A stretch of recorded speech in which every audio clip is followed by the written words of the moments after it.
Eagles Entertainment. Eagle Eye in the Sky is fueled by Gatorade, the official sports drink of the Philadelphia Eagles. Anything that move, I don't care who it is. Let's go. Give me everything you got. Play fast, play hard. Let's meet these boys tonight in their house. It's party time. It's party time. Fred, here we go. Touchdown! You are listening to the Eagle Eye in the Sky podcast. Now here's your host, Fran Duffy.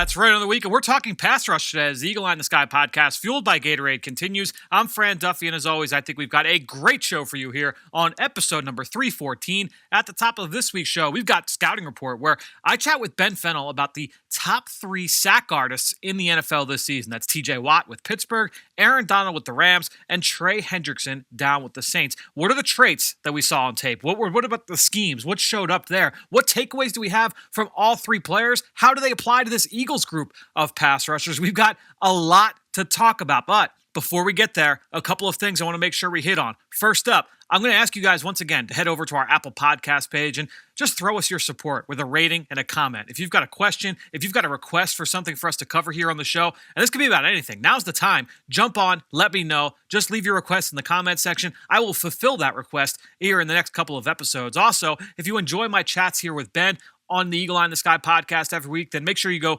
subscribe to the Journey to the Draft podcast as well. Not only are Ben and I over there every single week, but my friend Greg Cosell joins us every single week over on that show. Dane Brugler's on there every single week, a great draft analyst with The Athletic, one of the best in the business. We get weekly guests. It's a really, really fun show and gets you ready here for this 2021 NFL Draft. Obviously a huge one for this Philadelphia Eagles football team. So if you're into the draft, go subscribe to the Journey to the Draft podcast wherever podcasts can be found. All right, enough about Journey. Let's get this show rolling here on the Eagle Eye in the Sky podcast. It's time now to dive into our chat in Scouting Report. Dim those lights. We're headed to the film room for the Scouting Report. All right, so I'm excited to get this one going here with Ben Fennell as I welcome Ben in. Ben, we're going to take a look at TJ Watt, Aaron Donald, and Trey Hendrickson, all of their sacks from this past year. Now, those 3 guys led the league in sacks. TJ Watt finished with 15. Aaron Donald and Trey Hendrickson both finished with 13 and a half. So nice little sample of all 3 players. This is going to be a fun conversation. Yeah, and 3 different defenses, obviously 3 different deployments of how they, get those particular players after opposing quarterbacks. But, there was a lot to look at. It was fun kind of exercise to see how sacks and pressures are generated. And you can do it in multiple ways with different style players and different schemes. And I think those 3 players are a really interesting kind of case study. Was there something you were most excited to see going into watching these 3 guys?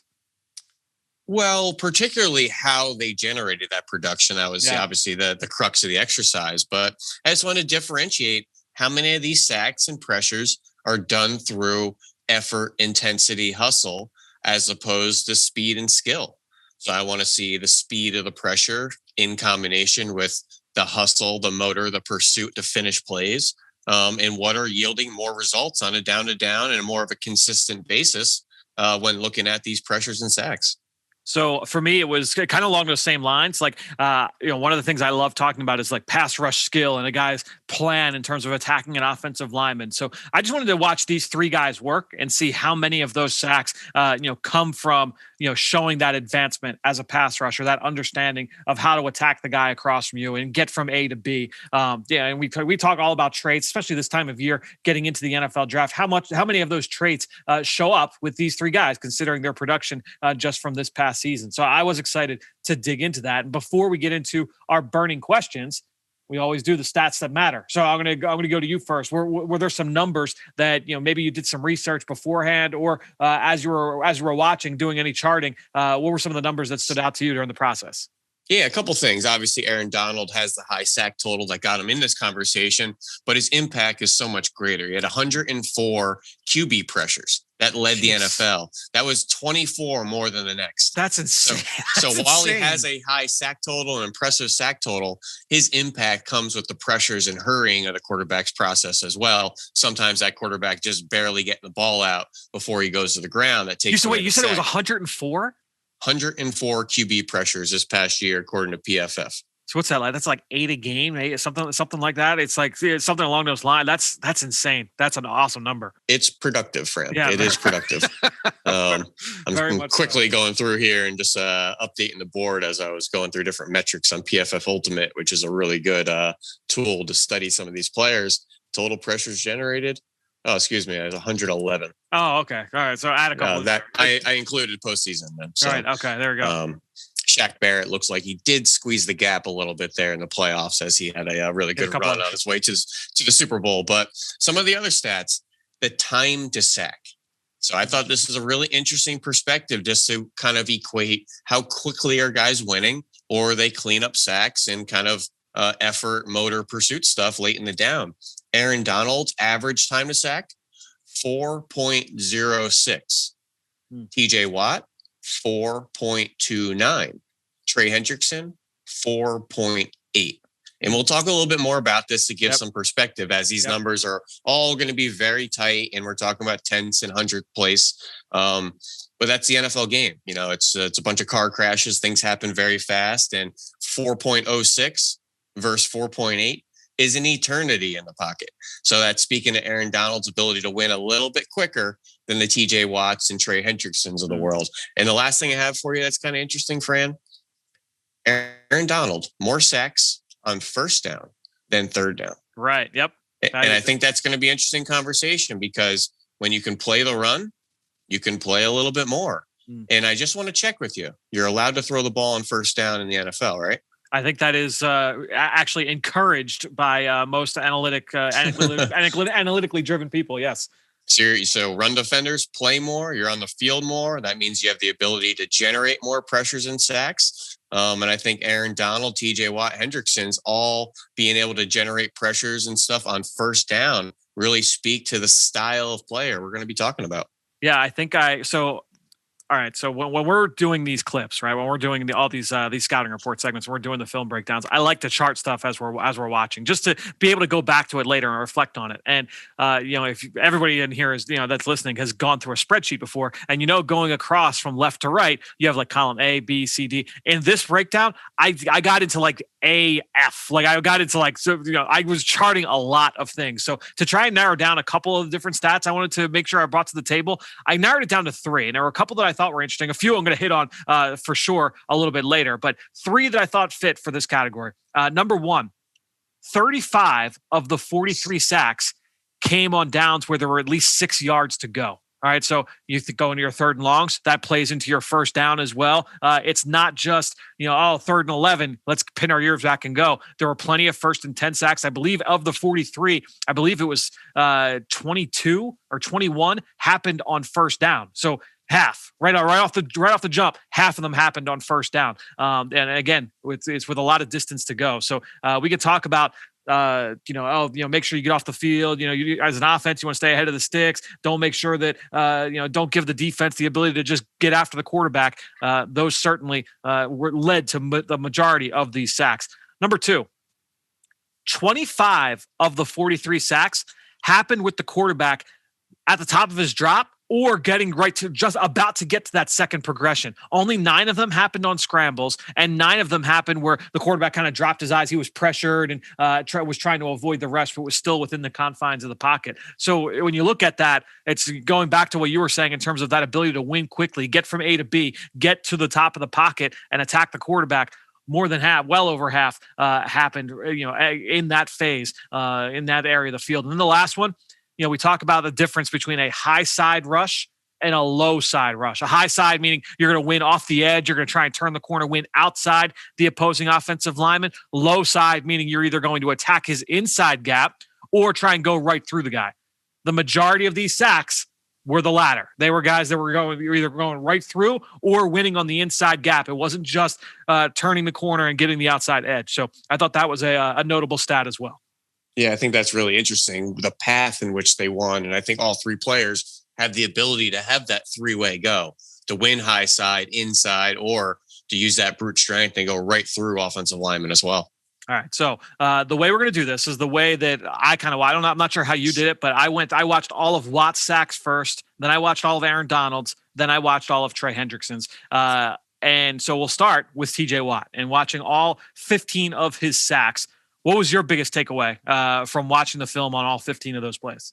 So as much as I love his effort, his motor, it just seems like he never stops out there. He's pursuing the ball, from whistle to whistle.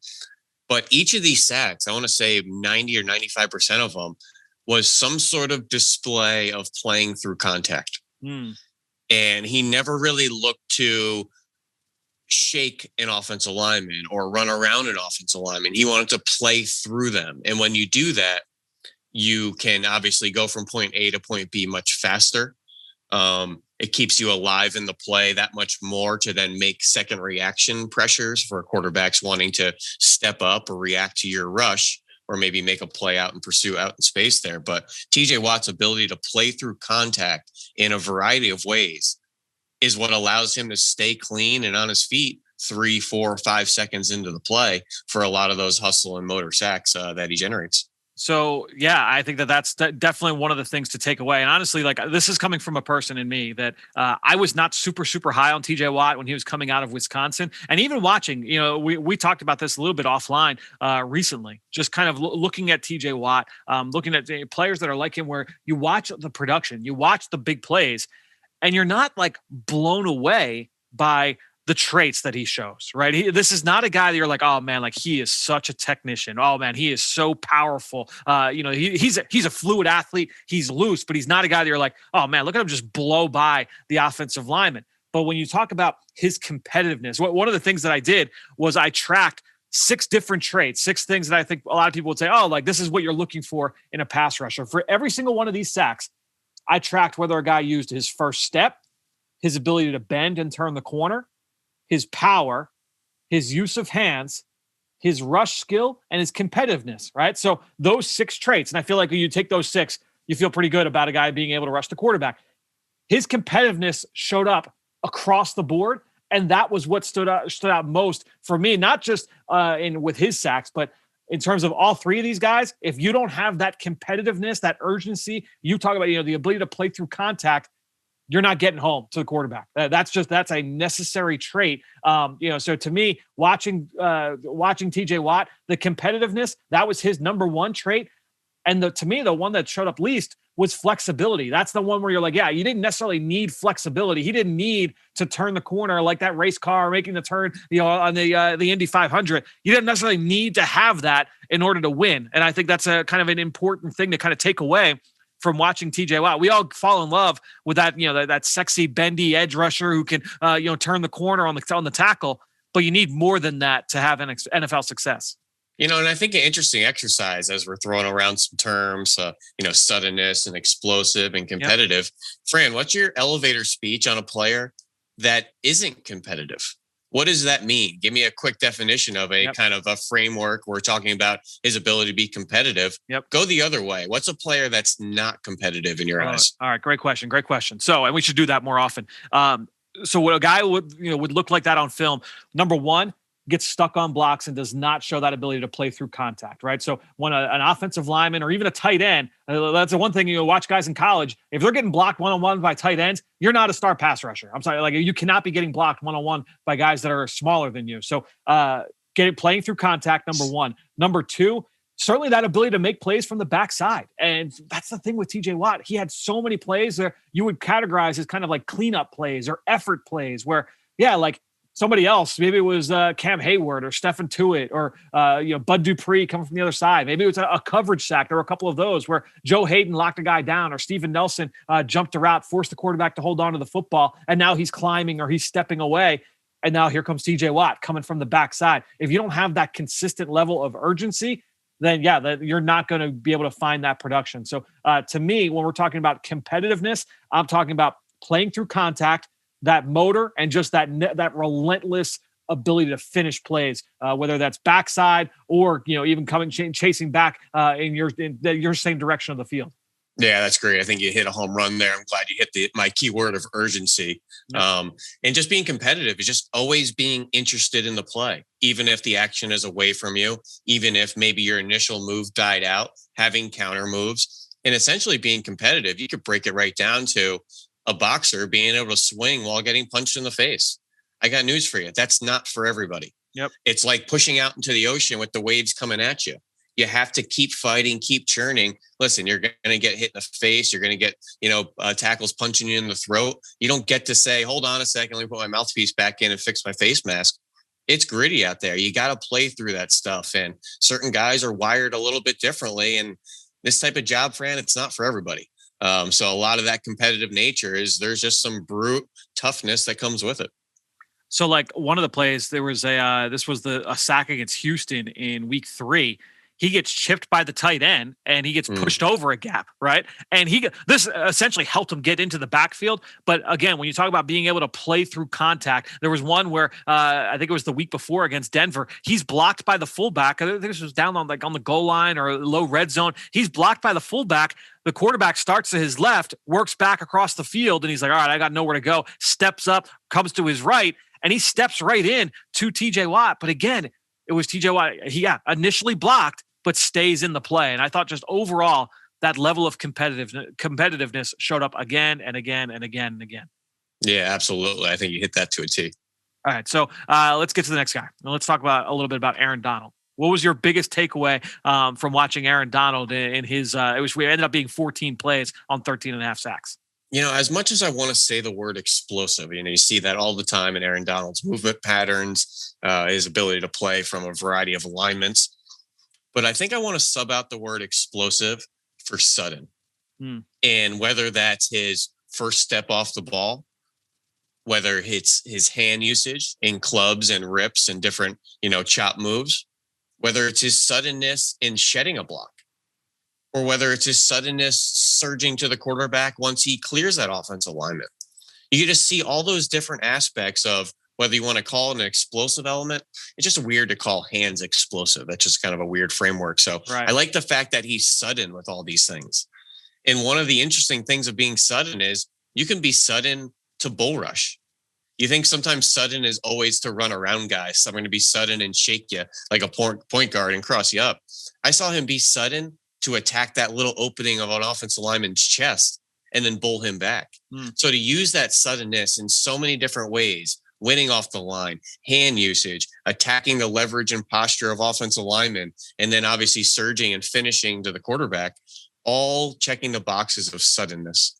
So I love that for sure. And I think when we use the word urgency with TJ Watt, I think that's another kind of synonym to use with that, right? It's just always just violent movements, violent short area movements with Aaron Donald. To me, there were two things that stood out. And all right, there's one thing from a schematic standpoint. I thought that LA did an outstanding job of saying, okay, look, we are going to find ways to get him one-on-one. If you're a defensive tackle, you've got the center that's right there, just a gap or so away. If an offense wants, they can just slide protect your way and basically throw two bodies at you every single snap. If you're just going to be a stationary target, right? TJ Watt, large majority of his plays, not just the ones we watch, but just the large majority of his snaps, they come up over the right tackle. He's lined up basically as a 9 technique, wide out, outside the tight end, right? But he's coming off the offense's right side. Trey Hendrickson, same thing, majority, but from the opposite side. He's going up against the left tackle. He's lining up out wide. Aaron Donald lined up everywhere. And with all the different varieties in terms of their fronts, what they would do is they would try and create isolation for him to be able to work. And so, if that meant, hey, we're going to cover up the center with a nose tackle, and then we're going to put Aaron Donald over the left guard, and we're going to put a D end right over the tackle, you can't double team now because that center, he's going to be occupied by that nose tackle, and the guard next to him, the opposite on the opposite side, he's got somebody covering him up too. So now you've created this situation where you're going to have a one-on-one. And, I mentioned that one of the things I was charting was just, how these guys were able to win. And there was a term that I had used, our friend Brandon Thorne was throwing out the term quality sacks, just where he just won clean off the ball. 14 plays, all right?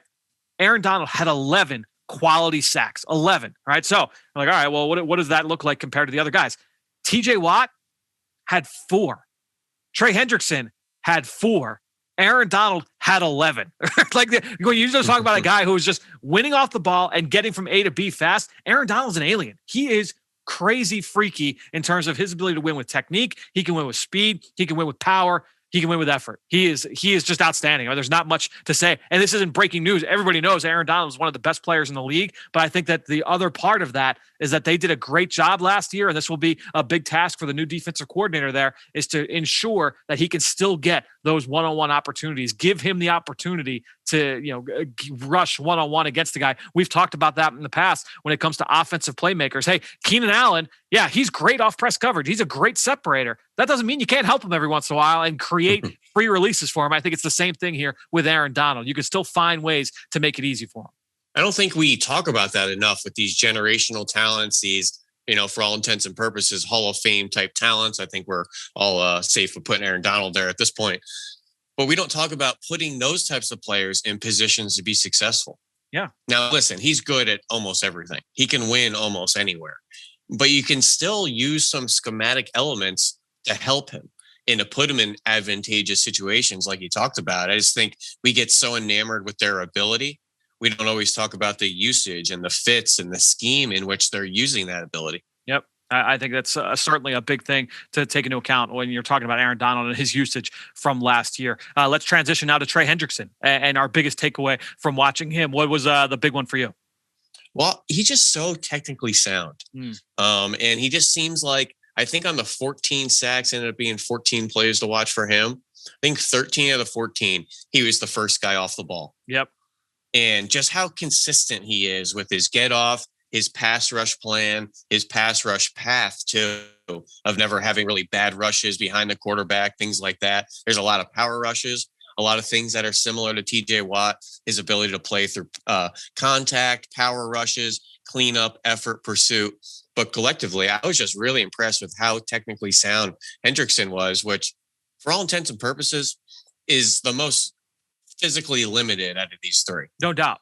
And might be the most physically limited out of the top 25 sack artists or totals, from 2020. So he has to be technically sound. He has to play hard. He has to play through contact. He has to have counter moves. And I think you saw all that when you watch, a lot of these sacks from 2020. Yeah. When the Eagles played the Saints back in the fall, it was in November. We talked about that scheme, and that was the thing that did stand out to me here was that they did a lot of different things, not necessarily from we talked about with Aaron Donald creating those one-on-ones. It's not that they were doing that for Hendrickson, but with what they were able to do to mix things up from a split safety coverage looks, pressures using the linebackers up in the line of scrimmage. They had more stunts, in this cut up than the other two teams, right? They New Orleans did a lot more in terms of their 2- and 3-man games than the Rams did and then the Steelers did. So trying to create havoc up front with their personnel, that allowed situations where, he had more coverage sacks, quote unquote, than the other two guys, right? Where he's able to get home. And again, going back to that competitiveness aspect, he's able to win with effort. He was constantly going 100 miles an hour, and that allowed him to put himself in a position to be productive. Yeah, I think that's absolutely true. And it's just funny to look at these style of players and to say, you know what, TJ Watt, Hendrickson, they're not the most twitched up, edge rushers. They're not the loosest edge rushers. Why are they so productive? How are they so consistently productive? And listen, each of them play on great front sevens, great defensive lines. They all feed off each other. I think they do a really good job collectively. But how are they winning so consistently throughout their careers and not really checking a lot of the boxes of the edge rushing, prototypical kind of prospect we're looking for now, with that first step and the twitch and the bend at the top of the rush and the ability to corner high side. That really isn't how these two have won. And it's kind of interesting to look at the different traits and what wins. Yeah, I think that, and we're going to continue that conversation here in a second, because I do have a question for you on that front. Before we get there, though, is there one play or maybe a sequence of plays that stands out most to you from watching these three players and all their sacks from this past year? I had a bunch written here, and I'm going to kind of balk at you here, Fran, because there were so many that were so similar, particularly Watt and Hendrickson and their ability to play through contact.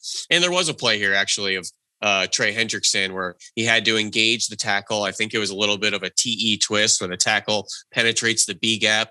Trey Hendrickson comes underneath. Hendrickson engaged the left tackle, then looped inside and had to engage, I think, a left guard or the center. but it was just multiple players. He had to fight through all these different blocks, and you just see that ability to play through contact, shed blocks, not afraid of contact.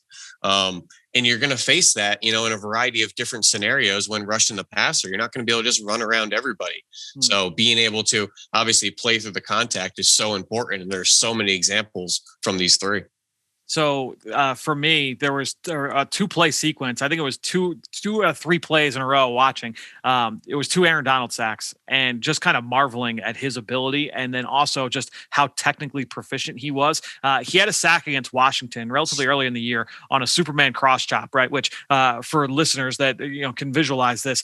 Basically, the Superman cross chop, it's a rush that we've seen a couple guys in the league really get very good at over the last couple of years. DeMarcus Lawrence down in Dallas has been really, really good at it. What you're going to see, and Aaron Donald is one of the best at it, you're going to see the guy basically leave his feet, and he's going to gain so much ground in doing that. And by the time you require a lot of timing when you do this, because when you're midair and you are a vulnerable target for the offensive lineman, by the way, when you have let all your cleats are off the ground, you're then going to, as the tackle throws his hands, you're going to wipe his hands away, or you're going to chop his hands down, and you're going to basically land. You're going to get the edge on that tackle, and then you're going to dip the corner. So he does that against Washington, right? And he gets home, really, really clean win. It was a pretty pass rush. Gets home for the sack.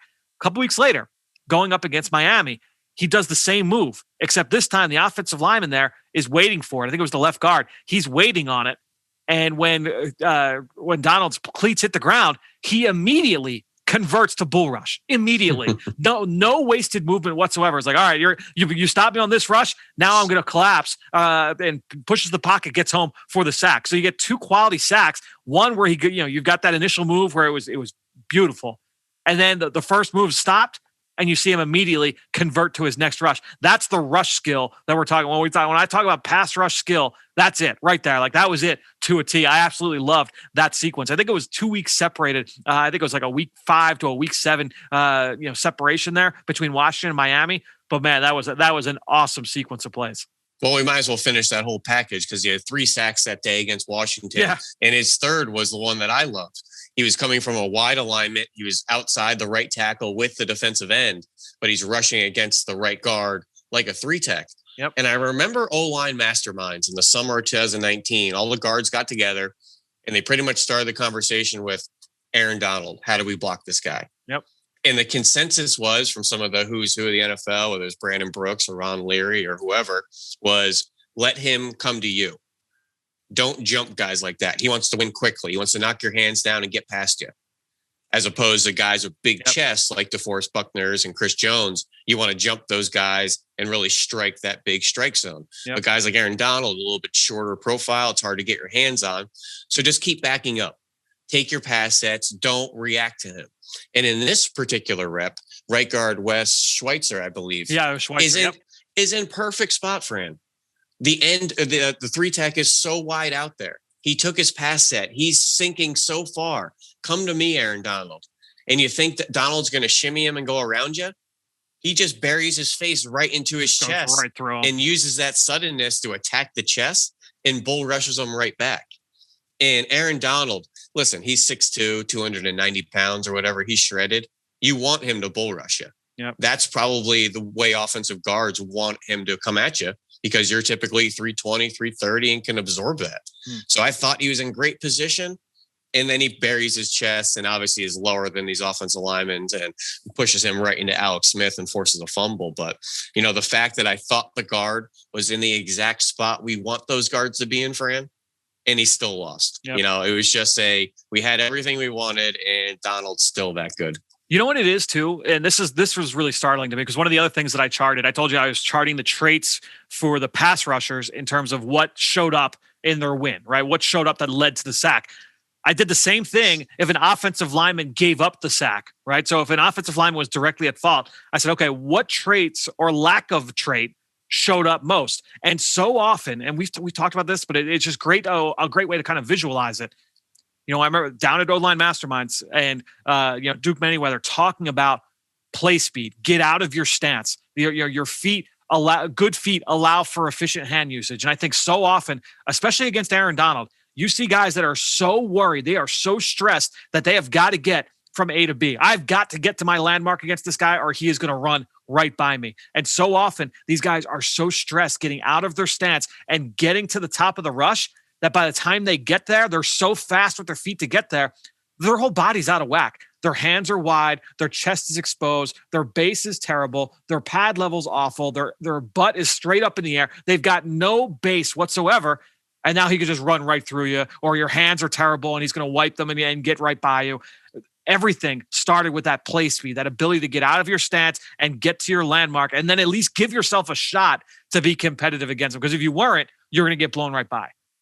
And I think we kind of touched on this yesterday off camera, and we always talk about cornerbacks in phase, out of phase. Staying in phase is being technically sound with the timing, location, and leverage of your coverage assignment. Being out of phase is you're in recovery mode.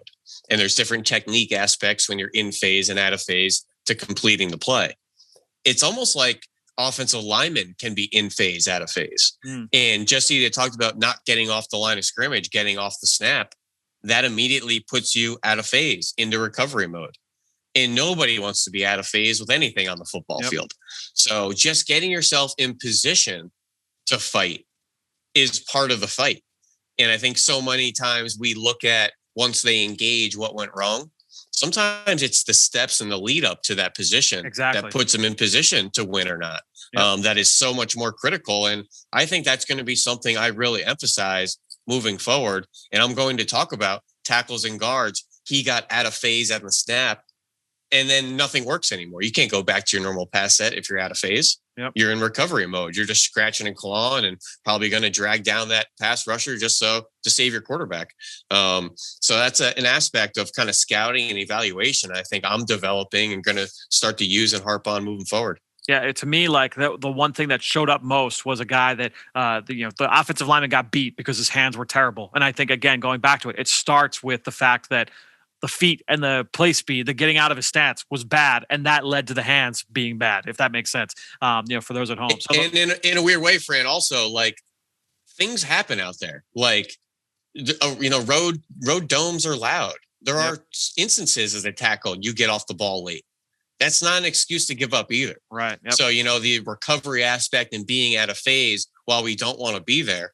That's also a note I'm taking away for offensive linemen that get out of phase.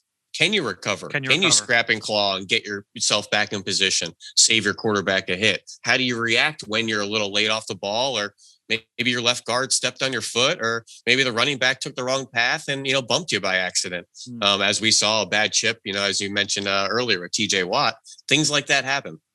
So that was one aspect that I thought, all right, this is one thing maybe Ben didn't notice. There was the offensive line aspect of it. The one big one though, and this I did chart, 10 of 43 of these, because it was 43 total sacks that we watched. Just 10 of them happened when their team was losing. One of the 43 happened when the team was down by more than one score. Like almost all these sacks, 3/4 of these sacks happened when the team was, so the Rams, Steelers, or Saints were winning in the game. And I thought that was really interesting, kind of just seeing that, hey, like when these guys are playing with the lead, you've got that ability now to turn the. And I guess when you look at all three of these guys, the Rams, Steelers, Saints, all three of those teams won a lot of games this regular season. And when you're playing with that lead, that gives that defensive line the ability to pin their ears back and go. Yeah, that's actually pretty interesting. That's a pretty good group of defenses to be associated with. Was there one thing that you watched that you felt I did not catch? Well, I felt like there was a good aspect of, the quarterback's eyes dropping and a lot of, some cleanup sacks with Watt and Hendrickson. But for all intents and purposes of this conversation, we're going to kind of remove the unicorn of the group, and that's Aaron Donald. Yeah. So looking at TJ Watt, looking at Trey Hendrickson, these are not sack artists, but they're consistently generating sacks, pressures, hurries on opposing quarterbacks. Yep. So what is working? And then spinning that forward into what traits are they presenting that we want out of these prospects we're now studying, at this time of year towards the NFL draft. Yeah. And I think we need to kind of realign what works, what doesn't work on Saturdays to Sundays. What is the safest way to generate pressures?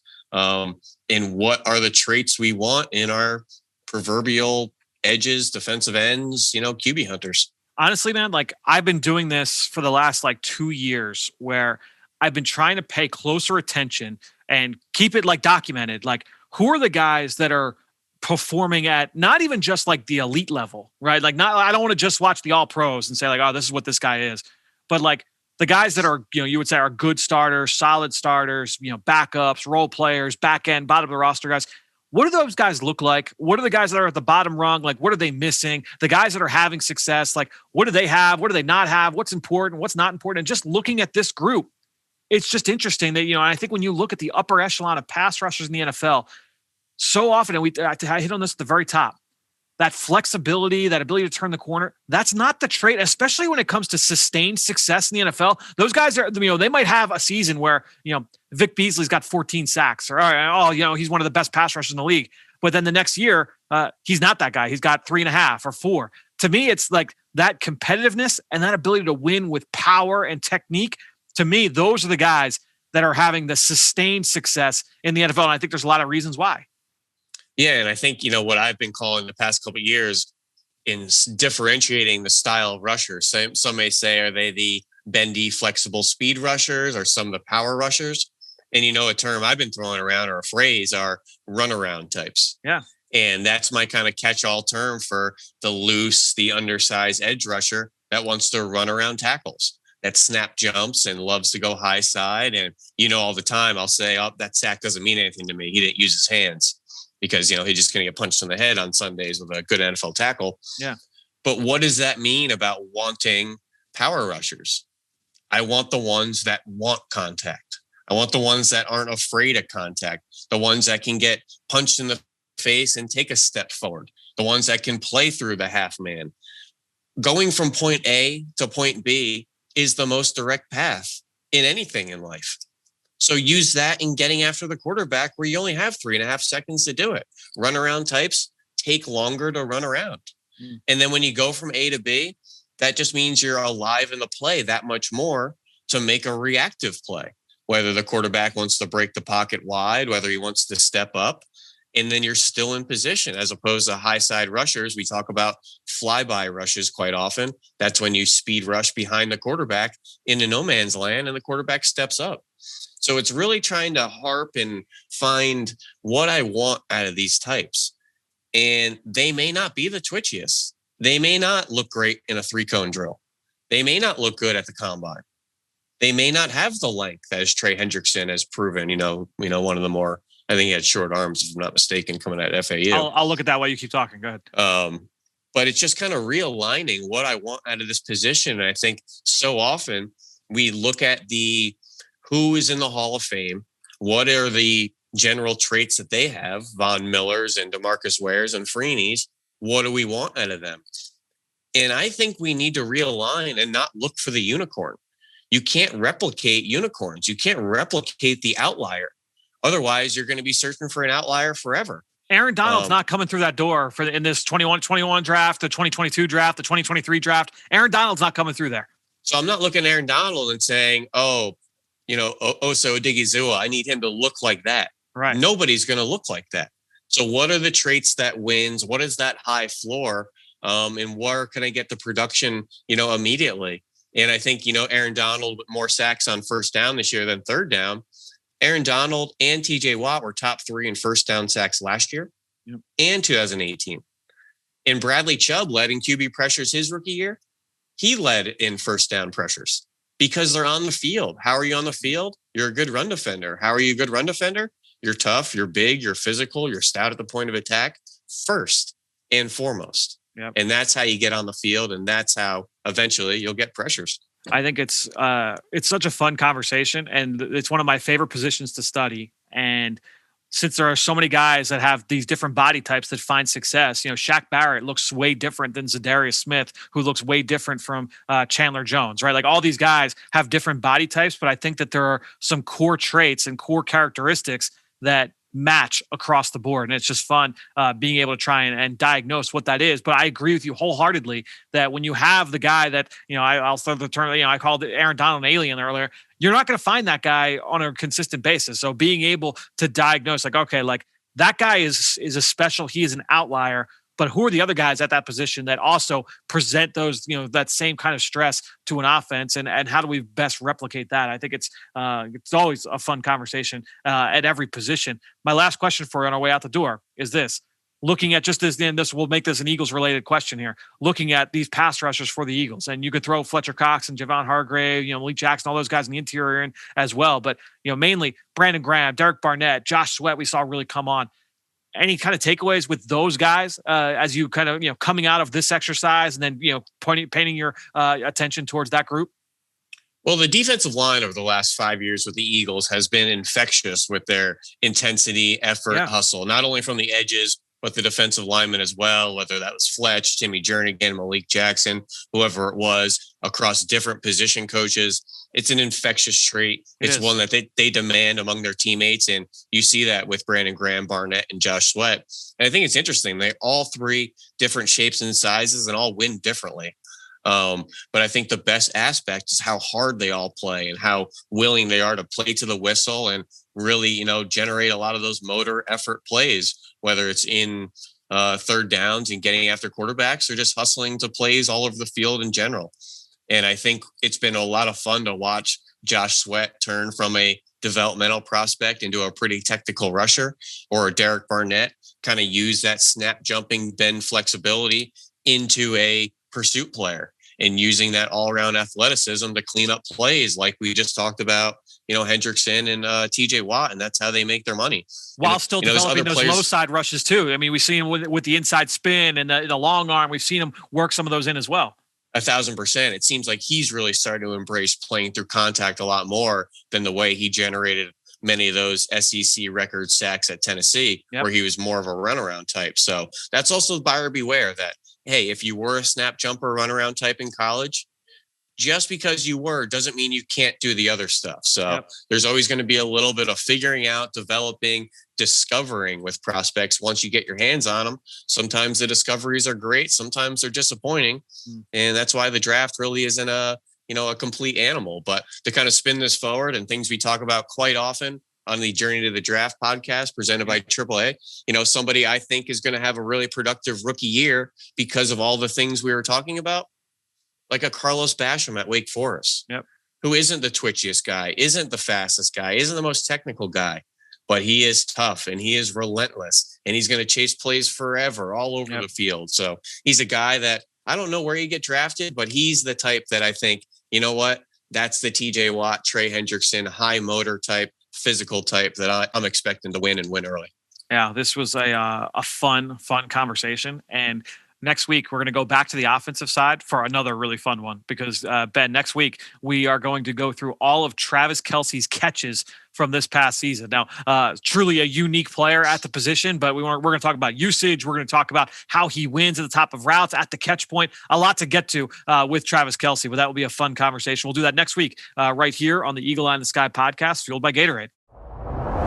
Great stuff from Ben, who you can follow on Twitter, just like I do, at @BenFennell_NFL. And while you're at it, I'm at EaglesXOs. That's where I post all the podcasts I'm a part of and all of our X's and O's content that we produce here with Eagles Entertainment. And I greatly appreciate everybody that promotes this podcast on all forms of social media. That's one way to support the show, but the best way is to go into Apple Podcasts, Stitcher, leave us a rating, leave us a comment. I wanted to give a shout out today to someone who did exactly that, and that's Michael J. Infoman PA. Left a 5-star review and said, Fran, this is the only place where I can find the best X's and O's coverage about the Eagles. Your recent episode describing last season's defensive scheme of the Indianapolis Colts assumes that new defensive coordinator Jonathan Gannon will scheme up the Eagles' defensive coverage in a similar fashion. Correct me if I'm wrong, but I thought that defensive coordinator Matt Eberflus was primarily responsible for the scheme and not necessarily Gannon, who was the defensive backs coach. How do we know whether Gannon might be favoring a completely different philosophy from Eberflus, his old boss? And Michael,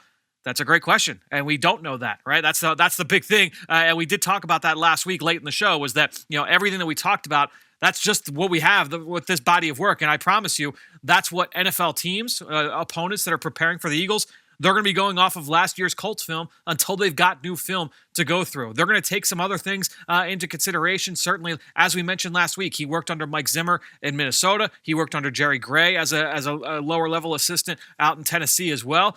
But they're going to take all of that into account. But the most recent film they're going to go back to Indianapolis and say, okay, these are some of the things we can expect from a coverage standpoint. Now, is it going to look exactly the same? We don't know that. It could look like something completely different. We don't know until we see, but it's a great question and it's a great point. But look, this is what we've got to work with at this point, right? So it was fun going back and watching that entire Colts defense, in terms of all their turnovers, all their big plays. If you guys missed that discussion last week, make sure you go back. It's right on the feed. You can go back and listen to that episode. It was a lot of fun digging into what made that Colts defense so successful this past fall. So great question there from Michael. Thanks so much to him, and thank you to all of you out there for your continued support of this show and all the rest of our podcasts here at Eagles Entertainment. That being said, I think that'll do it. Another show in the books here on the Eagle Eye in the Sky podcast, fueled by Gatorade. For everybody here at the Duffy House, I'm Fran Duffy. We'll talk to you next week.